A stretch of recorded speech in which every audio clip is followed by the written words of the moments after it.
नमाज से नहीं केवल मिलने वाला, जन्नत का रास्ता दुनियावी जिंदगी के अच्छे कर्मों से भी मिलेगा। नमाज भी हो और दुनियावी जिंदगी में अच्छे कर्म भी हो। ये मैं नहीं कह रहा, ये कुरान में अल्लाह का आदेश कह रहा है।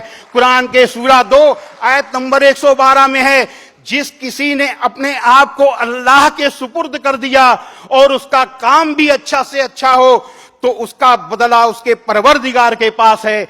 ऐसे लोगों को अंतिम दिन यानी क़यामत के दिन न तो किसी तरीके का डर होगा और न किसी तरीके का दुख होगा।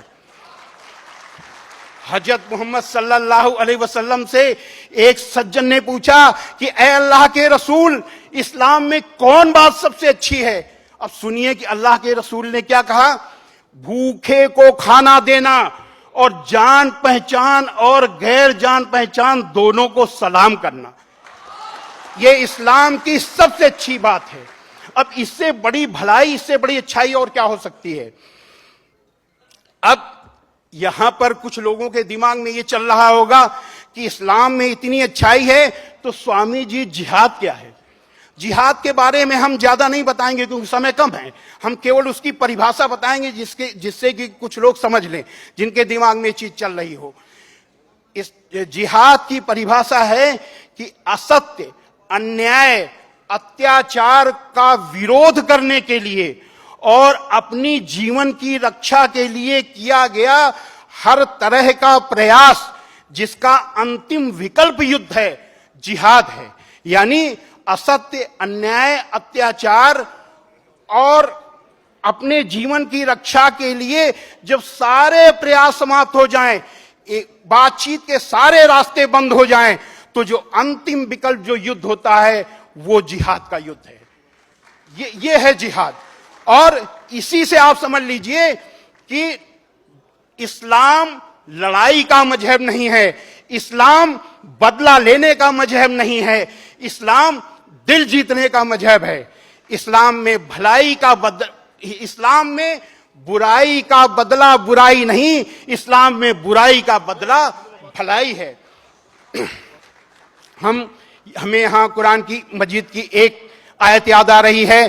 कुरान मजीद के सूरा 41 आयत नंबर 34 में है, भलाई और बुराई बराबर नहीं हो सकती, तो लोगों की सख्त बातों का ऐसे तरीके से जवाब दो जो बहुत अच्छा हो।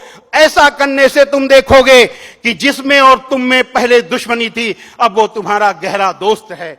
हजरत मोहम्मद सल्लल्लाहु अलैहि वसल्लम पर कुरान उतरने के बाद आपके कर्मों में उतर गई, उतरने के बाद आपके दिल में उतर गई और दिल में उतरने के बाद आपके कर्मों में उतर गई। आपके एक एक काम अल्लाह के हुक्म के अनुसार हुआ करते थे।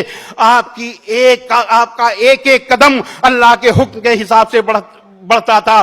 आपने अपने पूरे जीवन में किसी के लिए कोई कड़ी बात नहीं की, किसी का दिल नहीं दुखाया और कभी भी बुराई का बदला बुराई से नहीं दिया। मुझे यहां एक घटना याद आ रही है। एक बुढ़िया माई, आप जिस रास्ते से जाते थे वो बुढ़िया माई, वो गैर मुस्लिम थी, वहां पर रहती थी, वो इतना चिढ़ती थी कि आपके ऊपर कूड़ा फेंकती थी। एक बार लगातार 3 दिन कूड़ा नहीं फेंका। हजरत मोहम्मद सल्लल्लाहु अलैहि वसल्लम ने सोचा कि बुढ़िया माई कहीं बीमार तो नहीं हो गई, उसने मेरे ऊपर 3 दिन कूड़ा नहीं फेंका। वो उन्होंने आवाज दी, माई माई। बुढ़िया माई ने पूछा कौन? आपने कहा मैं मोहम्मद। इतना सुनना था कि बुढ़िया माई बहुत जोर से नाराज हुई, बोली ए मोहम्मद यहां कैसे आए? आपने कहा माई आपने 3 दिन से मेरे ऊपर कूड़ा नहीं फेंका, मैंने सोचा कहीं आप बीमार तो नहीं हो गई, मैं आपको देखने चला आया। इतना सुनना था कि बुढ़िया माई फूट फूट कर रोने लगी, ए मोहम्मद आप कितने अच्छे हो, मैं कितनी बुरी हूं, मैं आपके ऊपर रोज कूड़ा फेंकती थी और आप मेरा हाल लेने आए हो। और अंतिम समय बुढ़िया माई आपकी अनुयायी बन गई।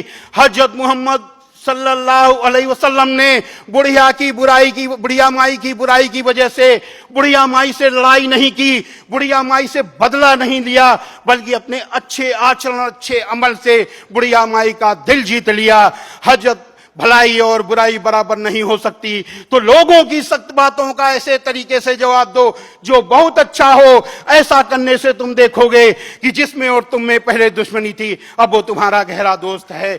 हजरत मोहम्मद सल्लल्लाहु अलैहि वसल्लम दुनिया के सबसे अच्छे इंसान थे। ऐसा इंसान न कभी पैदा हुआ है और न कभी पैदा होगा, न भूतो न भविष्यति। ये है इस्लाम।